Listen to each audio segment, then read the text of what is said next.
पाकिस्तान की खबर बता रहा हूं। पाकिस्तान में इमरान खान की पार्टी को बैन कर दिया गया, चुनाव चिन्ह छीन लिया गया, इमरान खान को जेल में डाल दिया गया। लेकिन वहां की जनता ने इमरान खान को इतना वोट दिया निर्दलीय कि वो पाकिस्तान में अपनी सरकार बना लेते। लेकिन जब तानाशाह बेईमानी पर उतर जाए और जब सेना और सुप्रीम कोर्ट के जज उसके साथ मिल जाए तो सोचिए लोकतंत्र की कैसे धज्जियां उड़ती है। लेकिन वहां ईवीएम नहीं था, वहां पोस्टल बैलेट से चुनाव हुआ और एक चुनाव अधिकारी का ज़मीर जग गया।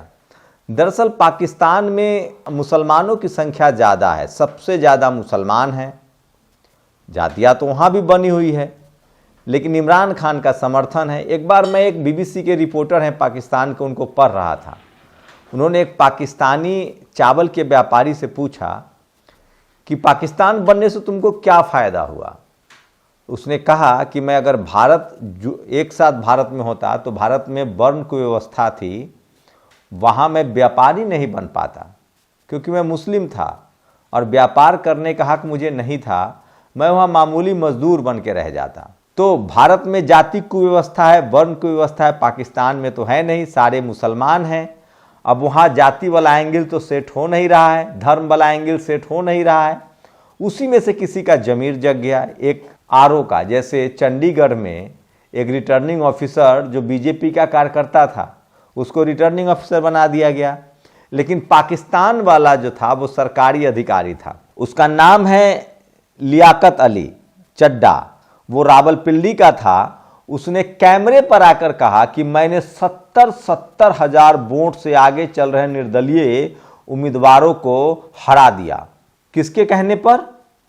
वहां के सत्ताधारी के कहने पर। उसने यहां तक कहा, उस शख्स ने, जिसकी आप तस्वीरें देख रहे हैं, कि मुझे फांसी की सजा हो, रावलपिंडी के चौराहे पर मुझे फांसी दे दी जाए और साथ में यहाँ के चुनाव आयुक्त और सुप्रीम कोर्ट के चीफ जस्टिस को भी सजा मिलनी चाहिए, क्योंकि ये सब मिले हुए हैं। ये भारत की खबर नहीं बता रहा हूँ, पाकिस्तान की खबर बता रहा हूँ। तो सोचिए इस दुनिया में कैसे कैसे लोग हैं, किस किस तरह के हिटलर, सत्ता में बैठने वाले लोग हिटलर हो जाते हैं। रूस के पुतिन जो राष्ट्रपति हैं, वहाँ के जो विपक्षी उम्मीदवार था उसको जेल में डाल दिया गया और वो अब नहीं रहा इस दुनिया में। लेकिन उनकी पत्नी ने कहा है कि मैं अब राजनीति में आऊँगी और मैं लड़ूंगी। तो लड़ने वालों की भी कमी नहीं है। तो दुनिया में एक तरह का डिक्टेटरशिप फैल रहा है। बस भारत एक ईमानदार देश है, हमारा देश इतना ईमानदार है, यहाँ के सारे चुनाव आयोग, यहाँ का ईवीएम सब ईमानदार है। जो भी उस पर सवाल उठा उसको जेल में डाल देना चाहिए। ये तो पड़ोसी पाकिस्तान की खबर है ना। लेकिन सवाल है कि अरविंद केजरीवाल कह रहे हैं, ये वीडियो सुनिए। अनिल मसीह जो है उसने जो गड़बड़ की उसकी सजा के लिए तो ऑर्डर हो गए हैं, लेकिन वो तो प्यादा था। उसके जो मास्टरमाइंड हैं, उसके जो मालिक हैं, जिन्होंने आदेश दिया ये सारा जनतंत्र का चीरहरण करने का, जनतंत्र की ऐसी तैसी करने का, सजा उनको मिलनी चाहिए और उनके ऊपर देशद्रोह का मामला चलना चाहिए। जो व्यक्ति इस देश के जनतंत्र के खिलाफ के साथ खिलवाड़ करेगा वो देशद्रोह कर रहा है। कि जब एक मेयर के चुनाव जीतने के लिए इतनी बड़ी बेईमानी हो सकती है तो सीएम पीएम के लिए क्यों नहीं? मैं नहीं मानता हूं। अरविंद केजरीवाल को तो जेल में डाल ही देना चाहिए। अरविंद केजरीवाल कह रहे हैं कि ये जो चंडीगढ़ का जो खेल हुआ है उसके जो आका हैं उनको सजा होनी चाहिए, वो तो एक प्यादा है।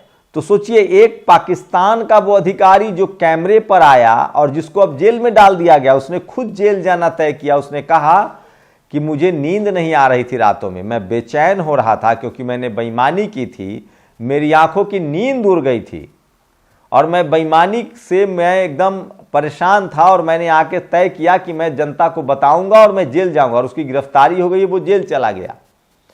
लेकिन भारत वाले जो चंडीगढ़ वाले साहब थे वो सुप्रीम कोर्ट में कह रहे थे कि ना मैंने कोई गड़बड़ी नहीं की है, जबकि उनके सुप्रीम कोर्ट के खाली डंडा खींचने से पहले ही वहां के मेयर ने इस्तीफा दे दिया था। क्यों दिया भाई, जब आप बहुमत से जीत गए थे?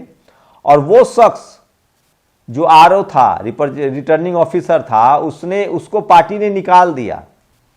बीजेपी ने निकाल दिया। और सोचिए कि हम लोग सवाल भी नहीं पूछ सकते हैं, तो ईवीएम को लेकर लगातार कुछ लोग हैं जो सवाल पूछ रहे हैं। तो मैं तो ये पाकिस्तान की खबर बता रहा था कि किस तरह से पाकिस्तान में एक चुनाव अधिकारी ने कैमरे पर आकर कहा कि भैया हमने बहुत बड़ी बेईमानी की है। और जो लोग, और जबकि वहाँ सोचिए वहाँ ईवीएम से भी चुनाव नहीं हो रहा है, पोस्टल बैलेट से चुनाव हुआ था। 8 फरवरी को नतीजे आए थे और भारत की मनुवादी मीडिया खबरें चला रही थी। सुधीर चौधरी ने ट्वीट किया था कि सोचिए भारत में ईवीएम का विरोध हो रहा है, पाकिस्तान ईवीएम कह रहा है, क्योंकि वहां के चुनाव आयुक्त ने कहा था कि ईवीएम होता तो बेईमानी करने में थोड़ी आसानी हो जाती, क्योंकि वोट गिनती हो रही है, कितने को हराइएगा। तो सोचिए सबसे बड़ी खबर बता रहा हूं कि किस तरह से हमारे पड़ोसी मुल्क पाकिस्तान में किस तरह से वहां की जनता ने बैलेट पेपर से जमकर उस शख्स को वोट दिया जिसकी पार्टी तोड़ दी गई, जिसका चुनाव चिन्ह छीन लिया गया, जिसको जेल में डाल दिया गया। और वो निर्दलीय जब उसके कैंडिडेट चुनाव लड़े तो वो जीत रहे थे। वहां के चुनाव अधिकारी ने एक रावलपिंडी का कहा कि हमने किस तरह से 70 हजार वोटों से चुनाव जीत रहे लोगों को हमने हराया है। वहीं भारत में तो एक मामूली सा, सोचिए मामूली सी घटना हुई है चंडीगढ़ की। मामूली है कि नहीं है? यहां के लोग दूध में धुले हैं। और बीजेपी को लेकर तेजस्वी यादव ने कहा है कि वो पहले वॉशिंग मशीन था, अब डस्टबिन हो गया है। सोचिए जिस बीजेपी में सारे दलों के नेताओं को मिला लिया जाता है चुनाव, उस पर शक करेंगे आप? किसी भी पार्टी के नेता को मिला ले, किसी भी पार्टी के विधायक को मिला ले, एक मामूली सा रिटर्निंग ऑफिसर है बीजेपी का, उसने बेईमानी कर दी, उसको आप पीएम अमित शाह मोदी से कैसे जोड़ सकते हैं? और अभिषेक मनु सिंघवी ने कहा कि भारत में पहली बार वोटों की गिनती जो है वो सुप्रीम कोर्ट में हुई है। अच्छा बताइए, अगर ये पोस्टल बैलेट से चुनाव नहीं होता तो क्या वोटों की गिनती हो जाती? मशीन में तो फीड करना आसान था, फीड कर देते, कह देते क्रॉस वोटिंग हुई है इसलिए हमें वोट आया, तो पोस्टल बैलेट था इसलिए चुनाव में होना पड़ा। तो ये सबसे बड़ी खबर है जो मैं आपको सोशल मीडिया पर बता रहा हूं। तो सोचिए पाकिस्तान में किस तरह से सुप्रीम कोर्ट के चीफ जस्टिस, चुनाव आयोग और वहां के सत्ताधारी दलों ने मिलकर किस तरह से बेईमानी की। और ये खुलासा खुद एक पाकिस्तान के रिटर्निंग ऑफिसर ने की और बाद में उसने कहा कि मुझे फांसी दे दी जाए, बस शर्त इतनी है कि यहाँ के चीफ जस्टिस को, चुनाव आयोग के प्रमुख को भी फांसी दी जाए, क्योंकि वो दोनों इस बेईमानी में मिली भगत है, शामिल है। फिलहाल उस शख्स को गिरफ्तार किया, लेकिन भारत का लोकतंत्र मजबूत है। आप लोग बताइए हमारे चुनाव आयोग पर कोई सवाल उठता है? हमें ऑलरेडी ईवीएम है, ये सब करने की जरूरत ही नहीं, किसी को पोस्टल बैलेट गिनने का झंझट ही नहीं, ईवीएम है भैया। जो प्रोग्रामिंग कर दी जाएगी वही नतीजा आएगा। वो दिग्विजय सिंह संसद में कह रहे हैं कि ईवीएम बनाने वाली, प्रोग्रामिंग वाली जगह पर 4 बीजेपी के नेता हैं। अरे एक बीजेपी के मामूली से नेता ने, टुच्चा नेता ने बेईमानी कर ली तो पूरे बीजेपी पर सवाल उठाइएगा।